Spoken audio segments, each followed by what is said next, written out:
Hoje é dia 5 de janeiro de 2022, quarta-feira, 19 horas e 36 minutos, em Franca, São Paulo. Uma noite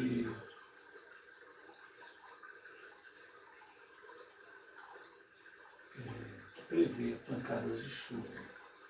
Choveu muito durante o dia. Nós estamos realizando o culto cristão no lar. E nesta fase optamos pela leitura desta obra, Lírios de Esperança,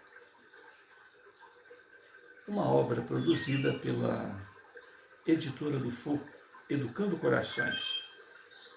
Quem trouxe esse romance foi o espírito Hermance do Faux, através da mediunidade de Vanderlei S. de Oliveira. Uma nota da editora. Conheço a trajetória de ceareiros espíritas que desencarnaram sob o peso das ilusões, mas que encontraram em si a força divina para a reconstrução e recomeço de suas vidas, motivados pela esperança na conquista dos bens eternos, amparados e devidamente cultivados pelo amor dos amigos espirituais nos jardins celestes da Divina Providência. Maria Modesto Cravo, prefaciando esta obra, diz o seguinte: ao enfocar a história dos líderes cristãos tomados do remorso, sob o açoite da negligência com a qual se conduziram durante a vida física, Hermance do Faux abdica da visão derrotista de falência e queda irremediável para alertar ao homem terreno sobre o quanto lhe compete realizar no clima do sacrifício e da renúncia em favor de si mesmo, quando bafejado pelas benesses da doutrina espírita.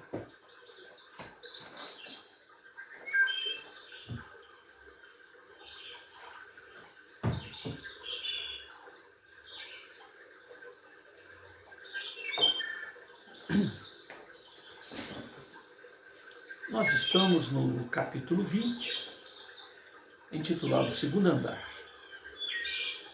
página 211. Uma passagem de Mateus, capítulo 20, versículo 26. Não será assim entre vós, mas todo aquele que quiser dentre vós fazer-se grande, seja o vosso serviçal. E qualquer entre vós que desejar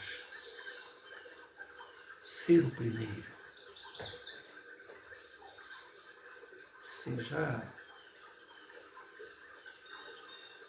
o vosso servo. Naquele mesmo dia, às 18 horas, o ex-presidente goiano chegou ao segundo andar. Era uma enfermaria coletiva. Tudo traduzia ordem. O professor já esperava Marcondes e o saudou. Há quantos dias não vejo, amigo bondoso? Lembrei-me muito do senhor, professor. Realmente há semanas não o vejo. Incrível o tamanho desse hospital. Não é tão grande assim. É o hospital, é o trabalho. Venha, Marcondes, vamos à minha sala. Conversaremos um pouco.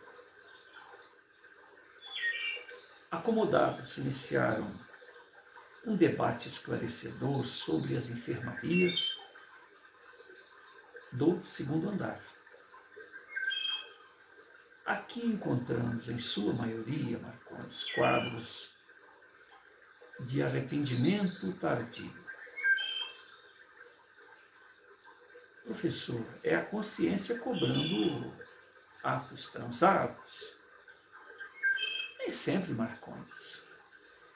Dialogando com os nossos irmãos, você perceberá que a queixa generalizada refere-se ao que deixaram de fazer. Arrependimento tardio pelo que não fizeram exatamente. Em outras palavras, negligência. Então vejo mais uma vez, encontro-me onde necessito, afirmou Marcondes. Todos nós encontramos aqui, melhor, todos nós nos encontramos aqui por necessidade, Marcondes. Meu filho, e não é por méritos. O caminho para a frustração começa na aceitação gradual da própria negligência. É um processo psicológico estimulado na mente do trabalhador do bem, que excede nas concessões em benefício próprio. Através da alegação da necessidade pessoal, relaxa na conduta em excessiva ocupação consigo próprio, tornando-se um esbanjador dos recursos celestes, do tempo e das regalias. Raros sabem utilizar tais benefícios como oportunidades para trabalhar e servir, aprender, amar com mais intensidade. Faremos uma visita educativa no intuito de que avalie essa senda sutil do aprendizado humano. Professor, por que a existência de quartos separados? O que delimita a divisão entre as alas é o desejo constante de cooperar. A grande maioria neste local fala em méritos pessoais e quer ser servido. Alguns chegam ao despautério de fazerem cobranças. Então, são convidados ao quarto próprio. Querem mordomias e irão tê-las.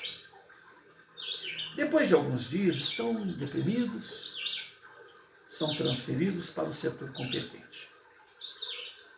Interessante, professor. Lamentável, Marcondes. Lamentável, eu afirmaria.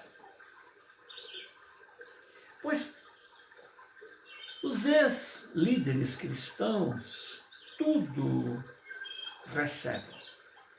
E, no entanto, a grande maioria não perdeu a mania de mandar, exigir. E os internos por esta aula, todos são espíritas, em sua maioria. Temos alguns protestantes e outros líderes cristãos, sem dúvida os espíritas. Os espíritas são os que dão mais trabalho, Marcondes. Doutor Inácio pediu para que eu procurasse alguma razão em especial, professor. Antes de incursões mais amplas, gostaria de deixar uma informação de maneira explícita, de maneira clara. que poderá lhe ser útil. Visitaremos uma ala cujos pacientes recuperam-se muito lentamente de dramas bem recentes. São dirigentes com fortes crises de depressão, em cursos, alguns deles, em estados psicóticos. No geral, são doentes mentais graves, sob o controle de medicações, de terapias muito específicas. Professor, por que não ficam nas alas restritas do subsolo? Estas são histórias mais brandas, meu amigo. Muitos, aliás, já passaram por lá e continuam o seu tratamento neste andar. Professor, nestes casos, a psicose ocorre depois da morte ou já havia se expressado quando ainda no corpo físico? Marcondes, são psicoses tardias, ou seja, já se encontravam em estado latente, vindo a ser ativadas a partir das experiências infelizes, vividas nas regiões inferiores nas quais estagiaram por longo período. Todos foram resgatados em penosas condições mentais e agora, após pouco mais de um ano de tratamento, apresentam-se bem mais humorados e dispostos a uma conversa. Os internos terão facilidades em falar a respeito de seus dramas, professor? São os que mais necessitam neste momento. Falar sobre seus dramas é a sua maior necessidade. Isto com o objetivo de desabafarem, de se aliviarem. Costumam repetir a mesma história quantas vezes forem abordados. Você poderá perguntar à vontade, Marcondes. Professor, todos foram dirigentes do movimento cristão, do movimento espírita? Não. Foram líderes espíritas,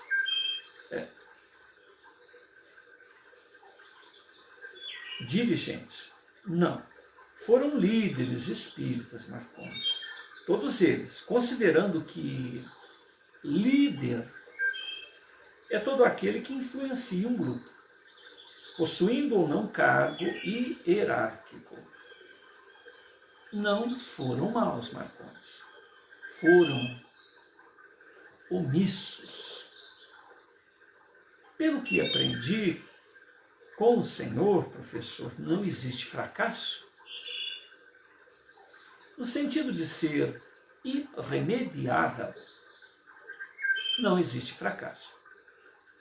No sentido de ser irremediável, não existe falência. A consciência, entretanto, nunca deixa de cumprir a sua função. Lembra-os na condição de orientadora, relembra-os continuamente o que combinaram consigo próprios antes do renascimento, quando não queriam ouvi-la.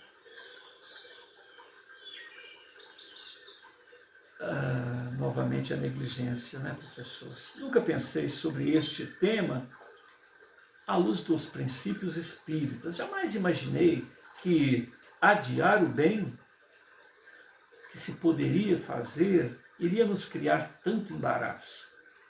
Mas de que maneira a negligência pode trazer alguém a esta situação?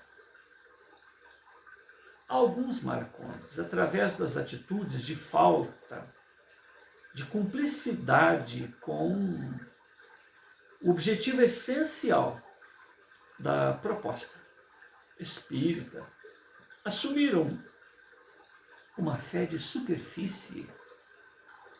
Todavia, outros, por sua vez, devotaram aos compromissos doutrinários, todavia, ingressaram pelas artimanhas do personalismo, em posições de supremacia da verdade, ostentando sua larga folha de serviços.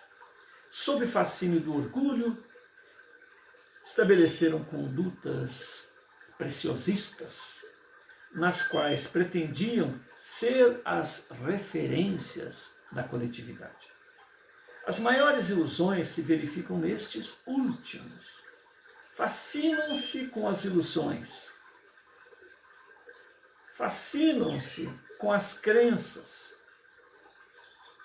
fascinam-se pelos seus próprios pontos de vista, estabelecendo excessivo apego a estas convicções.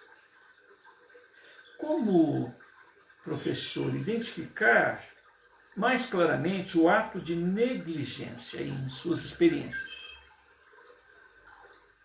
Em ambas as situações, ou seja, falta de cumplicidade do objetivo com a proposta espírita, uma fé de superfície, ou se colocaram como ícones de moral, ícones a serem copiados por terceiros em seus pontos de vista. Detectamos a negligência nos deveres de profundidade para com o próximo e para consigo próprios, em prejuízo do excessivo prestígio aos valores institucionais e movimentos de adoração exterior. Foram escravos da casa em que frequentaram, em que trabalharam e das práticas exteriores. Na casa adoravam a si mesmos. Nas práticas, supunham-se padrões a serem copiados. Em ambos, demonstram valor excessivo em sua forma de entender, em sua maneira de interpretar, consolidando uma crença individual arrogante, inquestionável. E quando tal quadro era acompanhado de algum cargo expressivo perante a comunidade, ampliaram ainda mais as chances do personalismo e austeridade em suas formas de conceber o espiritismo.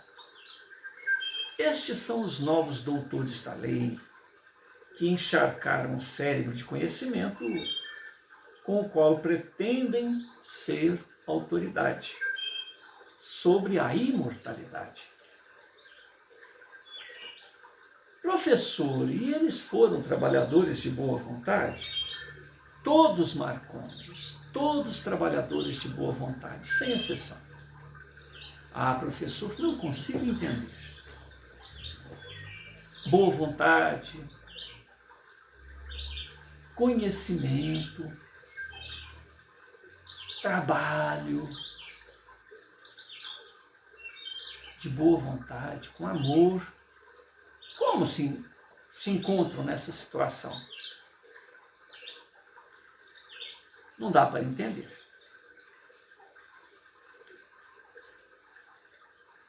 Boa vontade e conhecimento não bastam como quesitos do equilíbrio. Sem eles, sem a boa vontade e o conhecimento, não teremos as condições necessárias no campo exterior para a manutenção de nossas tarefas. Entretanto, somente com eles, boa vontade e conhecimento, não efetivamos o serviço de profundidade da alma nas escaladas da renovação interior. Além da boa vontade e da informação, é imperiosa, é necessária, é urgente a aquisição da consciência das reais, das próprias reais necessidades espirituais e seus respectivos caminhos de superação a serem adotados. Do contrário, seremos operosos no bem alheio, defendendo-nos das horas vazias, defendendo-nos da obsessão, sem edificar na intimidade, Marcondes, as defesas morais, sem edificar na intimidade, sem experienciar o indispensável para galgar a vitória sobre as mazelas milenares. Mazelas, diga-se de passagem, que jamais serão vencidas somente com movimentos da rotina nas abençoadas tarefas das quais participamos. Mais que voluntariado, urge o compromisso de elevação persistente e diário em todos os instantes do existir, ultrapassando o campo das doações espontâneas em horas marcadas. Para entender melhor, professor, gostaria de saber se esse andar inteiro, esse segundo andar, é dedicado aos dirigentes. Na verdade, para os dirigentes é reservada a área maior. Consideremos como dirigente todo líder em nome da mensagem cristã. Assim temos 2 andares no subsolo para os casos mais graves e 5 andares acima do nível térreo para a continuidade dos tratamentos. Os 7 andares supõem um dos braços do hospital. Ao todo temos 35 andares distribuídos em 5 braços, à semelhança de um catavento. Lembra do exemplo que usei na palestra? Cada pá do moinho é um pavilhão visto de cima. E as bases, 2 colunas de sustentação, são corredores de entrada e saída do hospital. No subsolo 2, o mais perto das vibrações terrenas, é onde se encontram os portais. E por que um pavilhão especificamente para dirigentes? Para facilitar os serviços e melhor proveito dos próprios pacientes que guardam vivências semelhantes. Mesmo tendo fracassado em seus planos, obterão algum mérito de serviço que prestaram, professor? Sem dúvida, Marcondes, o bem oferece algum tipo de fruto. Sempre oferece. Trabalharam muito e não perderam seus méritos. Contudo, pelo fato de não haverem sanado suas contas com a própria consciência, descuidando do compromisso primordial de transformação interior, não fizeram todo o bem que podiam ou deveriam. Eis a maior negligência. A referência tocou profundamente a Marcondes, que se manteve calado. O professor Cícero acrescentou: os casos aqui presentes são os dos que se mantiveram sempre distantes ou chegaram a distanciar-se dos deveres essenciais aqui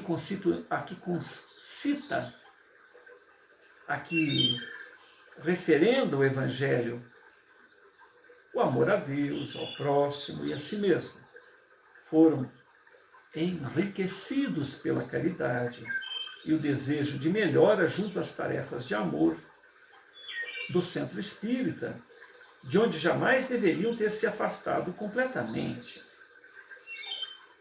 Após as oportunidades de promoção que foram recebendo para gerir interesses coletivos, só tiveram tempo e atenção para assuntos e problemas atinentes a eventos, relações convenientes, cerimônias, planos de hegemonia, os quais tomaram como sendo suas missões, seu legado. As explicações claras do benfeitor não deixaram dúvidas. Marcondes passou a refletir nas tarefas de amor junto ao centro espírita, no qual atuou por anos a fio na cidade de Goiânia. Suas atividades revelaram-se agora em sua mente como sublime avalista. As atividades foram sublime avalista do relativo estado de tranquilidade e equilíbrio que hoje apresenta. Desejando continuar a entrevista sobre os conceitos sábios apresentados pelo professor, ele indagou: que função primordial tem o dirigente espírita para o progresso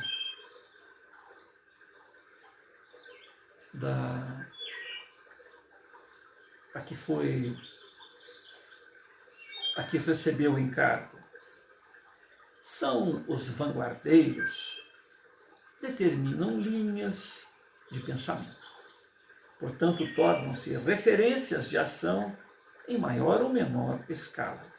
Quaisquer movimentos humanos que prezem devem preparar bem os seus líderes. A função de sua participação junto à comunidade sob sua condução é de vital importância para o progresso e para a ordem. Em todos os tempos da humanidade, os líderes constroem a história, esculpem rumos, definem o futuro. O movimento em torno das ideias espíritas precisa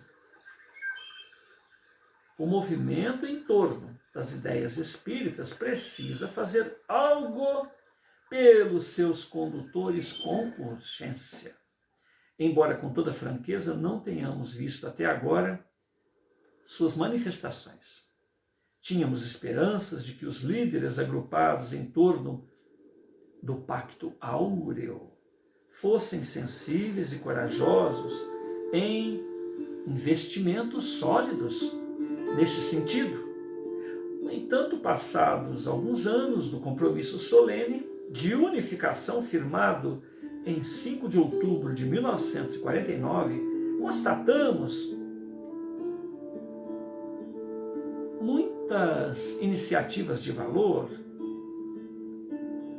sem prioridade na formação de mentalidades coerentes e fortes junto àqueles que de fato moldam o movimento espírita. Professor, você teve vivências desagradáveis junto às direções de unificação quando encarnado?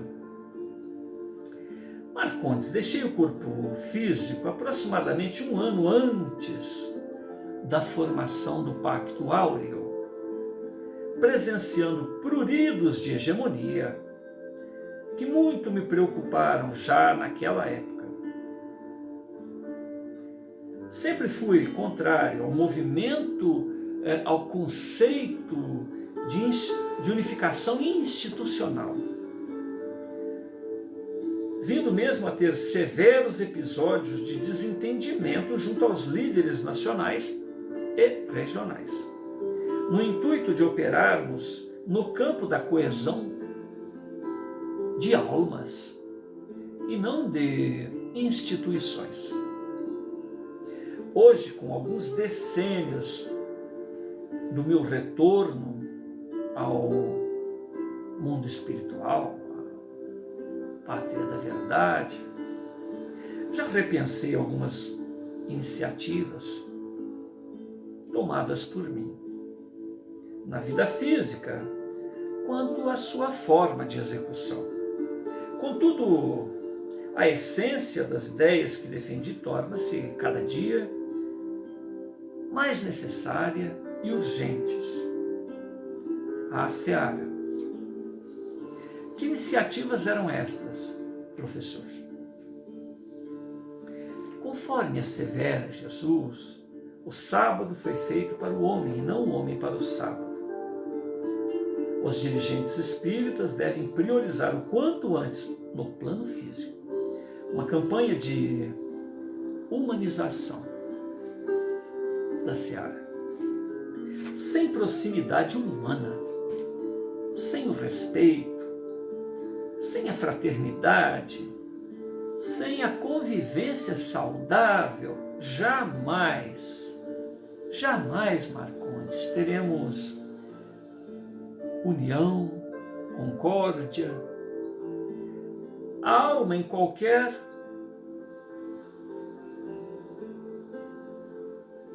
movimento cristão.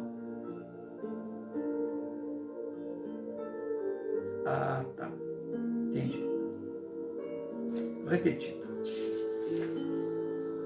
Conforme assevera Jesus, o sábado foi feito para o homem, não o homem para o sábado. Os dirigentes espíritas devem priorizar o quanto antes, no plano físico, uma campanha pela humanização da seara. Sem proximidade humana, respeito, fraternidade, convivência saudável, jamais teremos união, concórdia, que é a alma de qualquer movimento cristão. União e concórdia, a alma de qualquer movimento cristão. Os apontamentos do professor instigavam a curiosidade do pupilo. Entretanto, considerando a hora, o professor convidou Marcondes aos deveres do amor. Fizeram uma contrita prece, dirigiram-se à ala em pauta para aquela noite de aprendizado. O aprendiz mostrava-se estarrecido por ver os quadros mentais em que se encontravam aqueles homens, mulheres e jovens. Tiveram oportunidade de ter em mãos o talento do espiritismo. No entanto, o enterraram pelo medo de assumirem responsabilidades maiores na vitória sobre si próprios. Cícero deixava-o à vontade. Eu observava com muita atenção. A certo momento, Marcondes afirmou: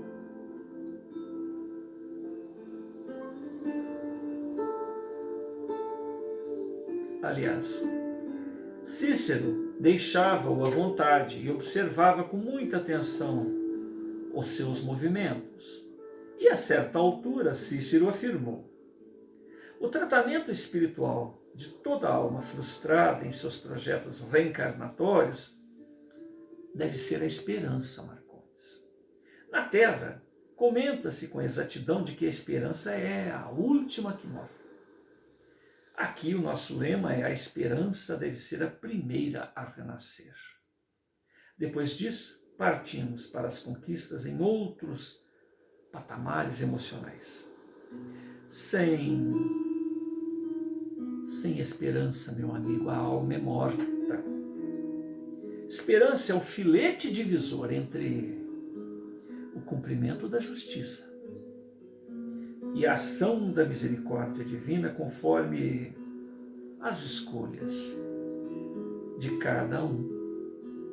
Quando vemos novamente o sorriso na face desses corações que sucumbiram pelo peso da ilusão, entendemos que ainda existe o desejo de recomeço, um ótimo sintoma de recuperação. Então a doença mais grave nesse setor seria a desesperança, a falta de esperança? Não é bem assim, Marcondes. Onde floresce a misericórdia, brota a esperança. As almas aflitas e sem rumo encontram na compaixão excelsa ventura para recomeçarem.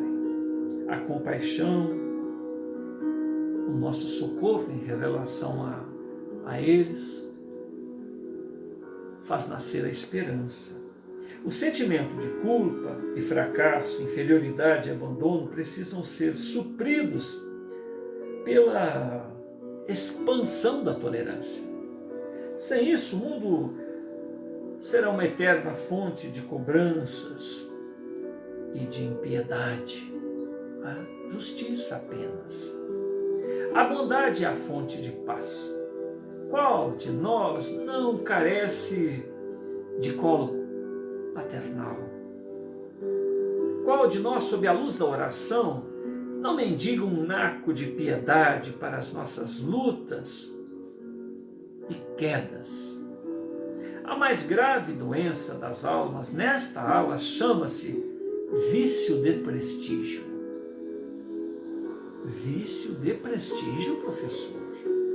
Sim, Marcondes, uma doença milenar que acomete a maioria esmagadora das almas vinculadas à sublime escola da terra.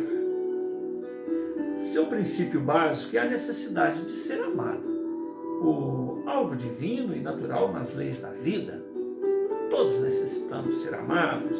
Entretanto, quando surge como viciação e doença a partir do instante no qual a vontade torna-se impotente para dominar este sentimento ao longo dos tempos, transformando-se em exigências, paixão escravizante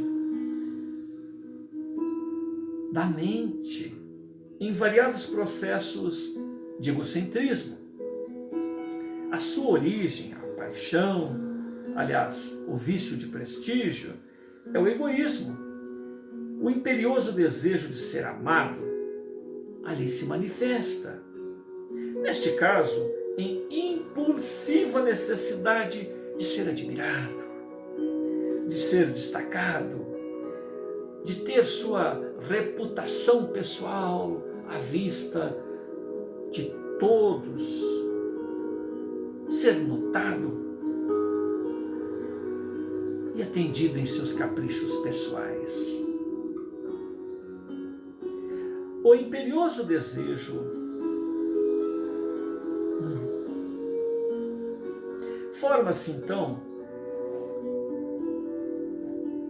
um psiquismo propenso a gerar correntes mentais centrípetas em regime de circuito fechado sobre si próprio, desarmonizando paulatinamente o sistema afetivo do ser. Então, querer ser paparicado, querer um dengo sem fim, desarmoniza o sistema afetivo do bebê. Nesta óptica, nossos profissionais da ciência psíquica adotam aqui uma classificação para além dos padrões científicos da Terra, considerando como principais expressões psicopatológicas o personalismo, a inveja, o ciúme, a insegurança, a indiferença, o personalismo, a apatia, o melindre, a revolta e outras manifestações com as quais o egoísta age, onde quer que estagie, onde quer que caminhe. Este vício manifesta-se entre os dirigentes espíritas, professor.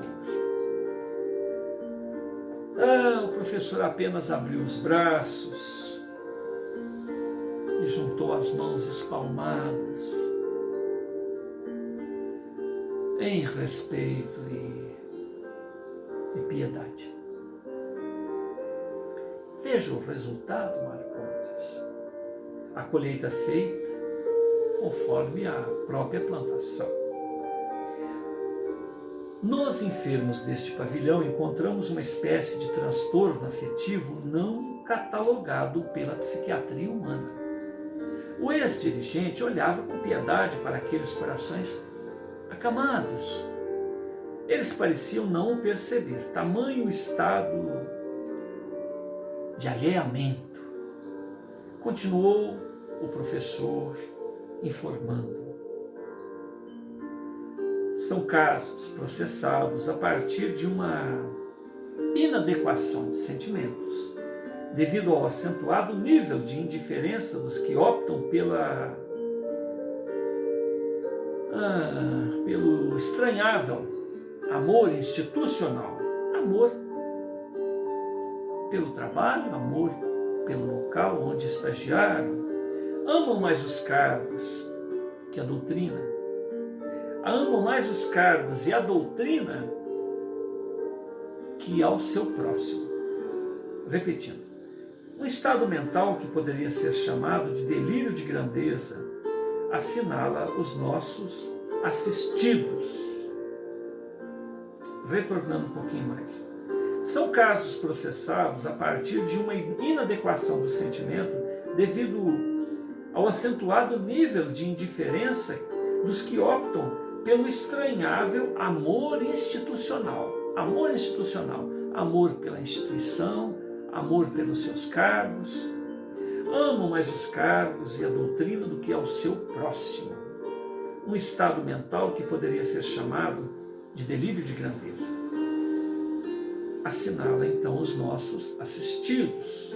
Este vício é alimentado pelo orgulho que afeta a imaginação da criatura, levando-o a formar uma imagem idealizada de si próprios.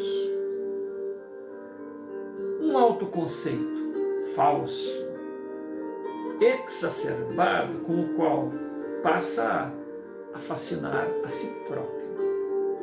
Tais estados de desalinho favorecem as fixações mentais no monoideísmo, levando a criatura a variados quadros de angústia e perturbação depois da morte.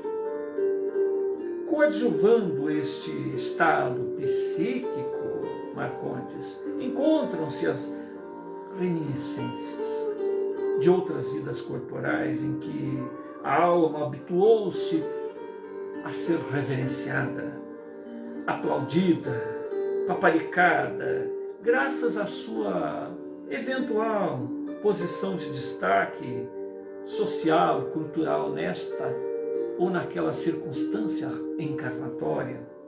Soma-se a isso muitas companhias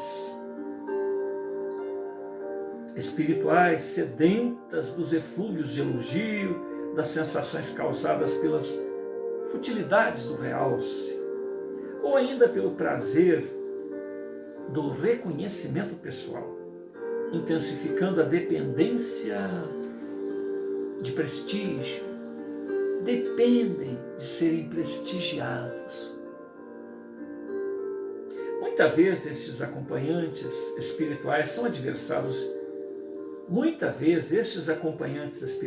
adversários ferrenhos da causa doutrinária, que deteriorizam quanto podem a autoestima do encarnado e insufla-lhe a frustração, para que a vítima procure as compensações em experiências do prazer fugidio ou na posse de alguma vantagem pessoal, tombando em definitiva em seus ardis, em seus planos.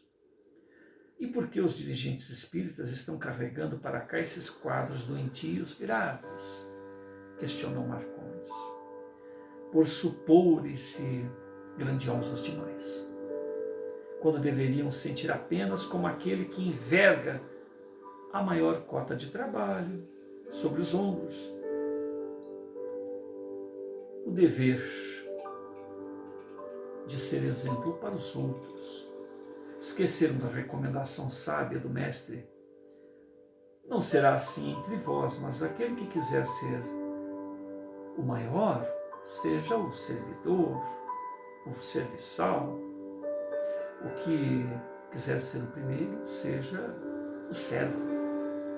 O conhecimento espírita não lhes tem sido bastante para renovar a própria conduta. Além do que, sem humildade, Marcondes, jamais transformaremos a nós mesmos, sem nos vermos realmente tais quais somos e as possibilidades para o próprio aprimoramento, Marcondes. Como transformar-se para melhor? Se os irmãos de ideal não começarem a aceitar-se como doentes, em busca da própria cura,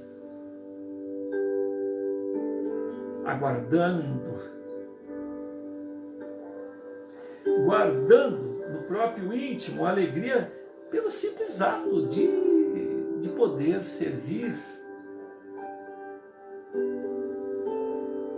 irão sucumbir inevitavelmente ante estas ciladas sutis do orgulho. A santidade de superfície, o verniz do puritanismo, é um engano em prejuízo próprio. Aliás, quem pode enganar a quem? Se os irmãos das furnas, dos abismos, sabem tudo sobre nós, que não dirá Deus, que não dirá os nossos irmãos evolutos? A quem enganamos, senão a nós próprios? Quem não dá conta de renovar-se tanto quanto deveria, tanto quanto poderia, precisa assumir humildemente sua condição de insignificância.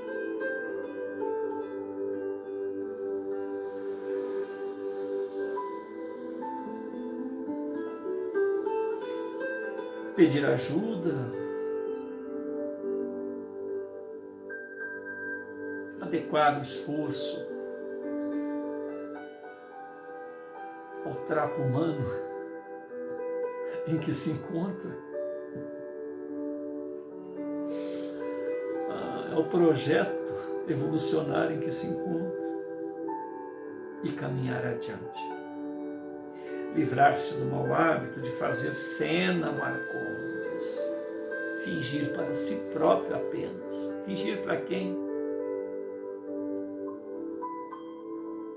Vede um cisco nos olhos, vede um cisco e não vê uma trave no próprio olho. Por que eu vejo o cisco?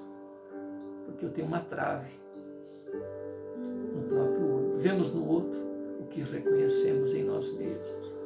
Então, se estamos olhando a vida um do outro, não precisa fingir para o outro ver a nossa condição. Então, se estamos fingindo, fazendo cena, estamos fazendo a cena apenas para nós mesmos. E a consciência, certamente,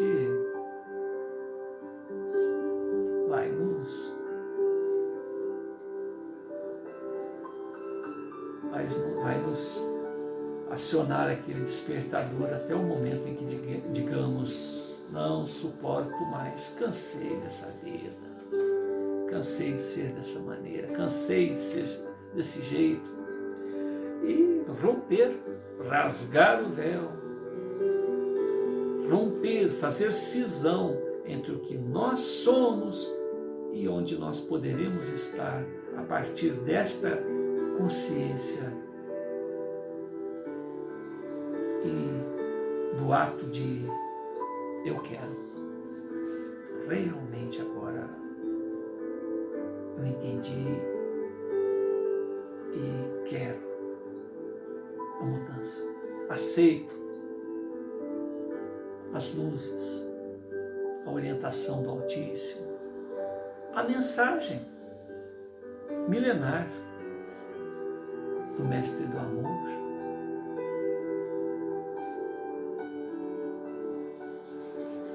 Não há como representar perante a consciência. O teatrinho tem prazo para que as cortinas se fechem. Senhor Jesus, nós te agradecemos por essa releitura deste capítulo, tendo em vista a importância do mesmo, uma aula de psicologia, uma aula de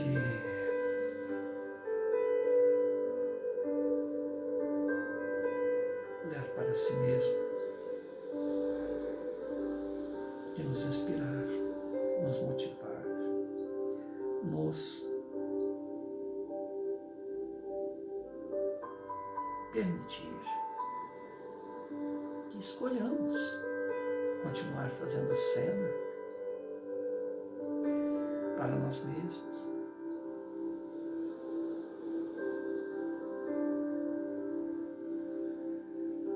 A consciência é o mestre da orquestra, é o diretor do teatro a que optamos por encenar, observando a nossa atuação até o momento em que ele diz: chega, agora sou eu que estabeleço a ordem.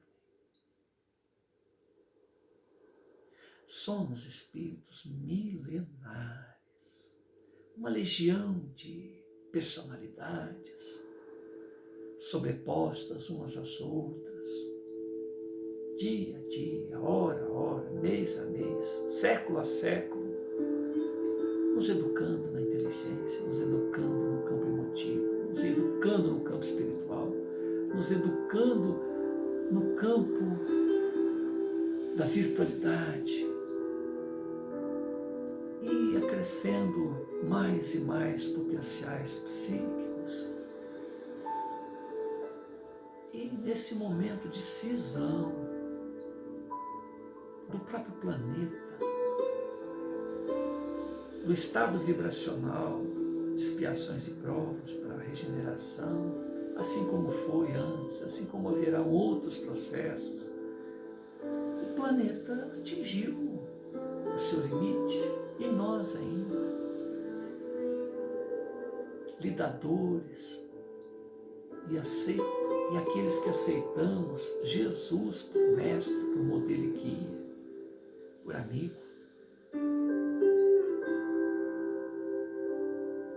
por médico, por professor, por companheiro, por amigo, ainda estamos fazendo cena para nós mesmos. Então, nesse instante, o momento vibratório do planeta nos pede autenticidade. Olharmos para o espelho sem retoque, sem hipocrisia, sem adornos psíquicos, e nos enxergarmos com as feridas morais que realmente ainda temos por curar, com jeitos milenares que insistem em se apresentar sempre que instigados.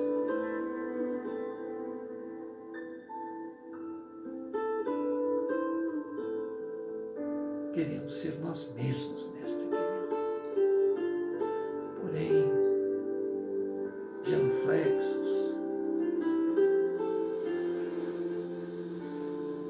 rendidos, e começar uma nova empreitada. E para isso te perguntamos, mestre, qual o caminho? E cheio de esperanças em sua misericórdia, em sua bondade, em sua metodologia paciente, solidária. Aqui estamos, cada um de nós. Seja feita a vossa vontade, Mestre querido, em nossas vidas, hoje e sempre.